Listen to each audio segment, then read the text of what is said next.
Self Lead Others podcast with Nina Sunday, and my guest today is Michael McQueen. Hi, Michael. Hello, hello. I've known Michael for many years. He's an Australian Hall of Fame speaker. He is a trends forecaster. He helps large organizations navigate disruption, a very timely skill these days. He's written 8 books. I've read 1 or 2 of them. His most recent one is The Case for Character, and it's about how focusing on purpose leads to more profitability than just focusing on profits. So welcome, Michael, and thanks for joining us today. My pleasure. Good to be here. So, well, that is my first question. Why should organizations focus on purpose, and how does that impact their profitability?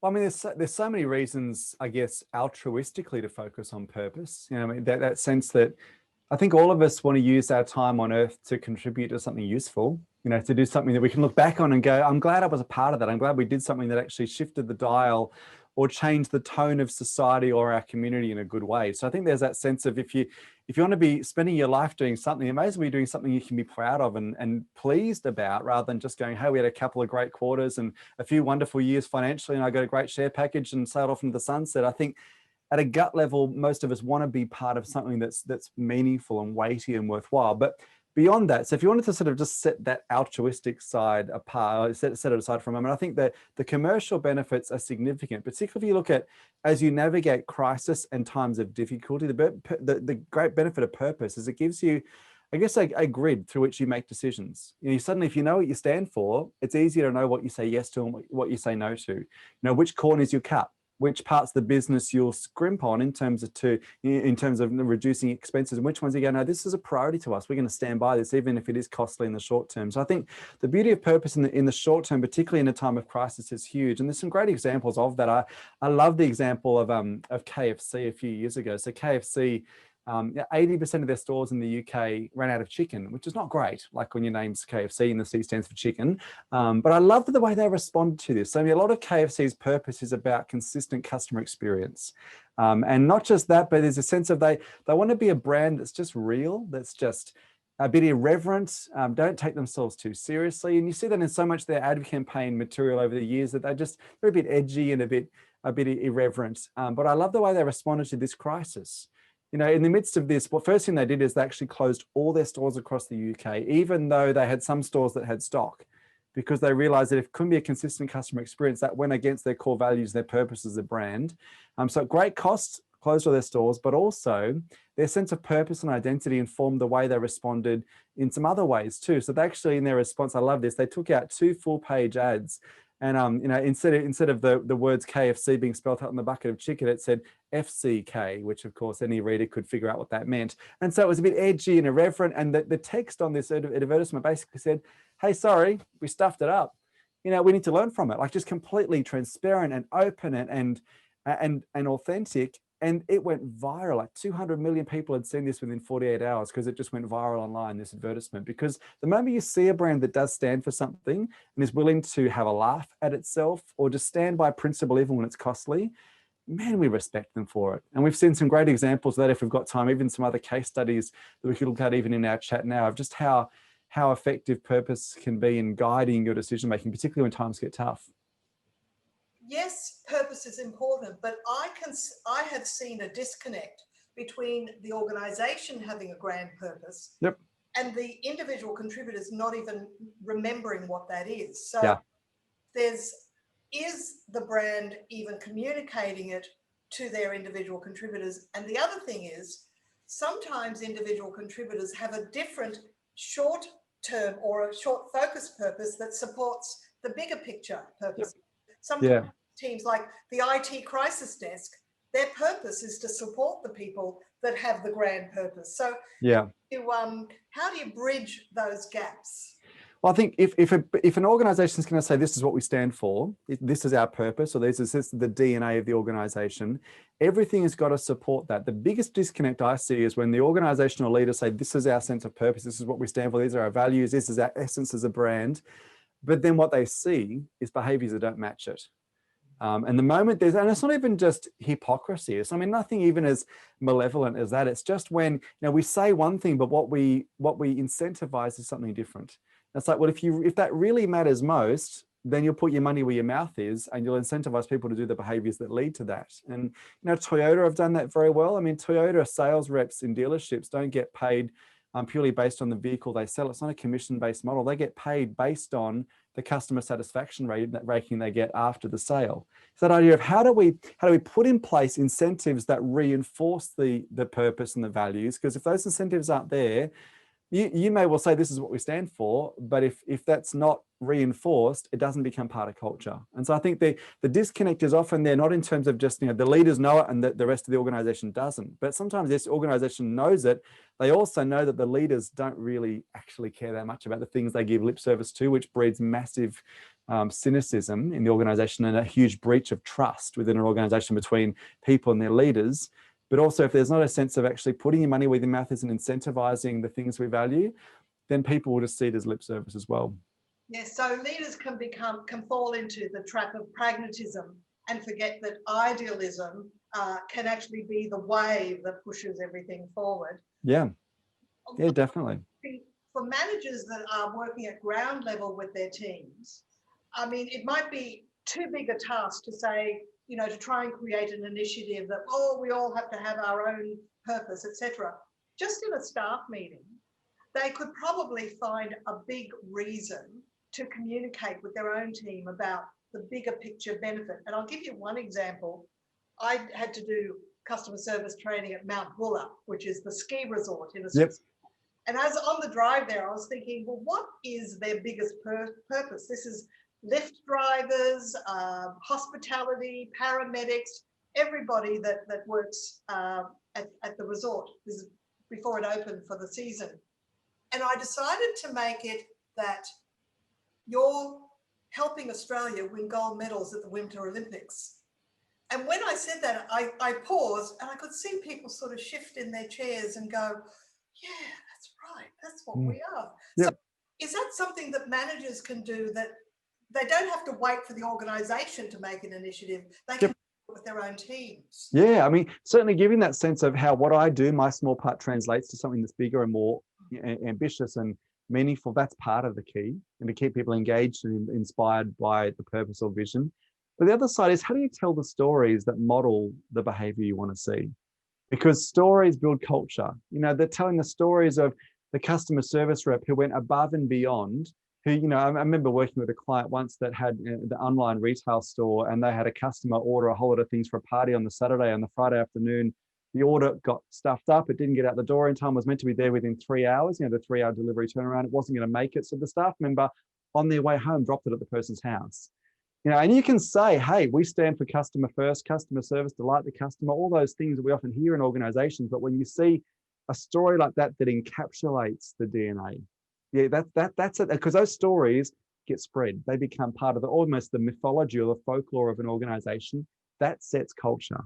And so I think the more we can tell the stories that reinforce or point to the things we say we hold most dear, that's when it really does become embedded in culture. And obviously that staff member cared. So there's motivation there. So managers can even recruit for people that have that care.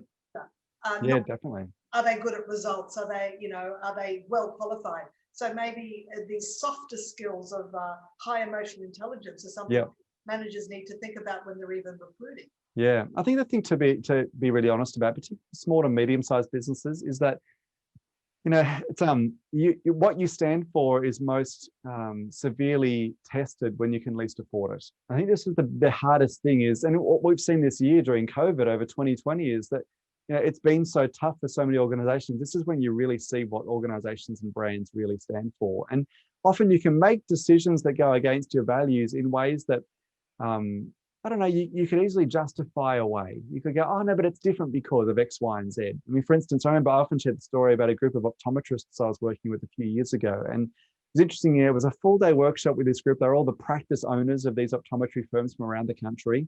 And so we started the day talking about values and DNA and sort of set a bit of a foundation of what we're going to talk about next. So we spent the first part of the day the traditional thing, flip charts, working on it as groups. And I mean, most of the groups come up with the same sort of words. Our core values are respect for the customer, customer service first, integrity, honesty, transparency, all the things you often hear. Motherhood. Anyway, after the morning break, we came back and we're talking about disruption. And I said, what are the biggest disruptions for you right now? One of them said, I think it's really, really hurting us as a business is people now come into their optometry practice. They will ask for, they'll get their eyes tested. They ask for the prescription to take home to then order contact lenses online for a fraction of the cost they'd spend in practice. And for the stores, it's a big part of their revenue is selling not just the glasses, but contact lenses, especially to customers. And so, they were sort of lamenting just how big a disruption this was. And one of the people in the room put up her hand, I'll never forget this, she put up her hand and she said, hey, I don't know if this is useful for anyone else, but what we've done in our practice that's working a treat is when someone asks for their prescription, we give it to them, but we get out some liquid paper and we remove one of the key measurements on their prescription so they can't go online and order from online. And you could see everyone go, oh, brilliant. They're all writing it down as a great note, like a takeaway, take home. Let's do that too. And I said, look, that's very clever, very inventive. I said, but let's just take a step back and have a look at the flip charts from this morning. What did we say were our core values this morning? And like the room went very silent. And the reality is I don't judge them for that because I think we've all been there. Like we've all been in those modes where it's like it's an ethical or moral dilemma, for instance. And you're like, what is a trade-off? What do we do? Like I remember even from a speaking perspective, I mean, you and I, this is our world, like speaking at events, speaking to audiences. And I had probably a June, I'd say 6 or 7 years ago now. And most months I'd have, I don't know, between 20 and 25 speaking engagements. That's sort of a standard pace of work. This one month I had one event in my calendar for the whole month of June. And I was like, as the month got closer, I was like, this is going to be interesting. How am I going to do payroll and all the realities that go with that? And it was interesting for me, the two industries I don't take work from, and I get inquiries relatively frequently for these industries. I just don't say yes to them. So anything to do with gaming or gambling or tobacco, I'm just like, no, they're just the industries I don't, from a value set don't resonate with. So I just don't take work from them. You can't write this stuff, right? So end of May, 3 days before this June kicks off, and there's still only one event in the whole month, I get this inquiry come through from a speaker agency for a huge event for British American tobacco. And it was a big event, like it was a multi-day thing. It would have been about a third to a half of the month's revenue sorted out. And I was like, okay, this is where the rubber hits the road. Do I really stand by that value of saying I don't want to support the tobacco industry, for instance? And what was interesting is I knew my PA was watching, because she knew that I was like, no, I don't do tobacco. She was watching what I'd say when times were tough. I knew that the speaker agency that had sent it through, even they were like, we know you don't normally say yes to this stuff, but we thought we just sent it through because they've asked for you particularly. But they were watching what would I do. And I remember at the time trying to justify, whether I say yes or no. And it's funny how you go through these cycles. I'm like, what if I went and talked about all the, the non-deadly disruptive things they could do to their business? Like it's amazing how you start to mentally justify stuff. And when the decision came time, do I say yes or no? I'll never forget the moment of clarity was recalling a quote that my dad had told me years ago. And it was from an ad agency exec in the 60s, Bill Bernbach, who said this. He said, a principle isn't a principle until it costs you something. And I remember in that moment, I'm like, that's the decision. Like, this is going to be costly to say no, but if this is actually something I stand by, now's the time to say no. And I remember emailing back to say, I'll pass on the event if that's all right. Thanks so much. And at the time, it was hard to say no, but I'm so glad I did, because in the long term, if you're building a brand that you want to be known for something, those times you say no are so vitally important. Absolutely. You actually will end up with a story that you can tell over and over. So maybe you'll return on investment. That's it. That's exactly right. Yep. Now, you in one of your videos, you talk about the 4 questions an organization can ask itself in order to come to purpose. And one of them is, why do we exist? That's a pretty big existential question to be asking. How do people manage that question and the answer that comes from it? Well, it's interesting. It is a hard question, and it's hard because it depends on whether you're, let's say, the founder of the company or first generation, if it's a family business, or whether you've inherited an organization, or let's say, the client I was working for this morning was the Liquor Licensing Association. So for them, it's like, it's different to, let's say, a business that arose out of a marketplace need, and we saw an opportunity, ability to serve a part of the market that wasn't being serviced, or whatever it is. Like when you're in a regulatory environment, it's a different sort of story because you exist to keep the wheels of the bureaucracy moving. I mean, it's an important role, but it's different. So, I mean, it obviously depends on the industry you're in, but also whether you're in that sort of founder mode or whether you've inherited an organization. I mean, for instance, the liquor licensing group this morning, I mean, if I'd asked them that question, I suspect one of the themes that would have come up immediately was around the safety of alcohol consumption for families. And why that's so important is because, you know, during COVID, one of the big things we've seen is people are consuming alcohol in their homes a whole lot more. And for the regulators, their big question is, how do we open up the funnel to allow people to still engage with, you know, local restaurants and cafes and bars? Because we've seen, you know, liquor licenses, for instance, and I only learned this morning, so it's front of mind, where, you know, you could now in the last few months order food to have home delivered and order alcohol to come with it. Now, previous to COVID, that was illegal. You couldn't do that. You had to go into a licensed venue. They changed the rules because they realized, hey, people are in lockdown. We've got to go with the times and be agile here. But the flip side of that is the rates of domestic violence that have come as a result of having more and more alcohol in people's private homes that is unregulated is really significant. And so for them, they would say, I suspect one of their core values is the safety of families and the community. You know, it's not just about ensuring that there's fairness and safety and equity amongst, you know, suppliers of alcohol, even though that's the big part of their regulatory framework. It's actually about the people side. So I think in most cases, if you trace it back far enough, for most of us, the answer to that why we exist question, you might have to dig a bit to get there. It's always going to be about people. It's about serving, helping, contributing. And once you get to that point, you know you're somewhere close to what the sense of purpose really is. Yeah, that and staying focused on the community benefit as well. Yeah. Yep.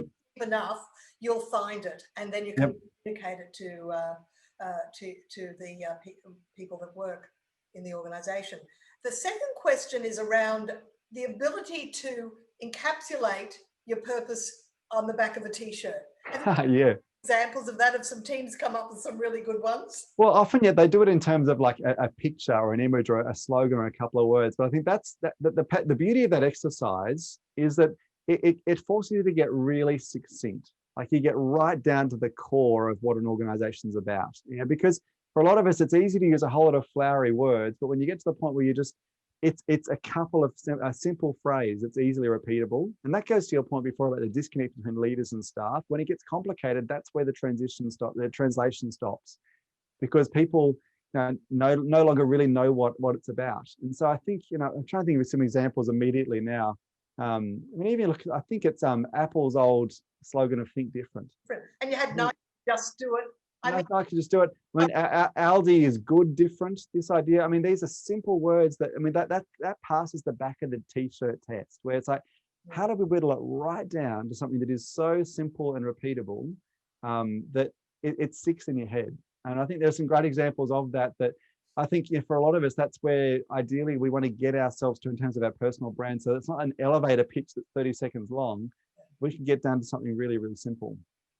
Yeah, maybe every team needs to be thinking about maybe giving away T-shirts with their theme slogan, or catch cry. So yeah, definitely. Look, we could go on all day. Yeah. You just have so much to share around a purpose and for people to find that, to remotivate around values and the big picture benefits. So I want to thank you for sharing your wisdom and your time with us today. Pleasure. Very much. Thanks so much. Thanks for joining us on Manage Self, Lead Others. So thanks very much, Michael. All the best. Bye-bye.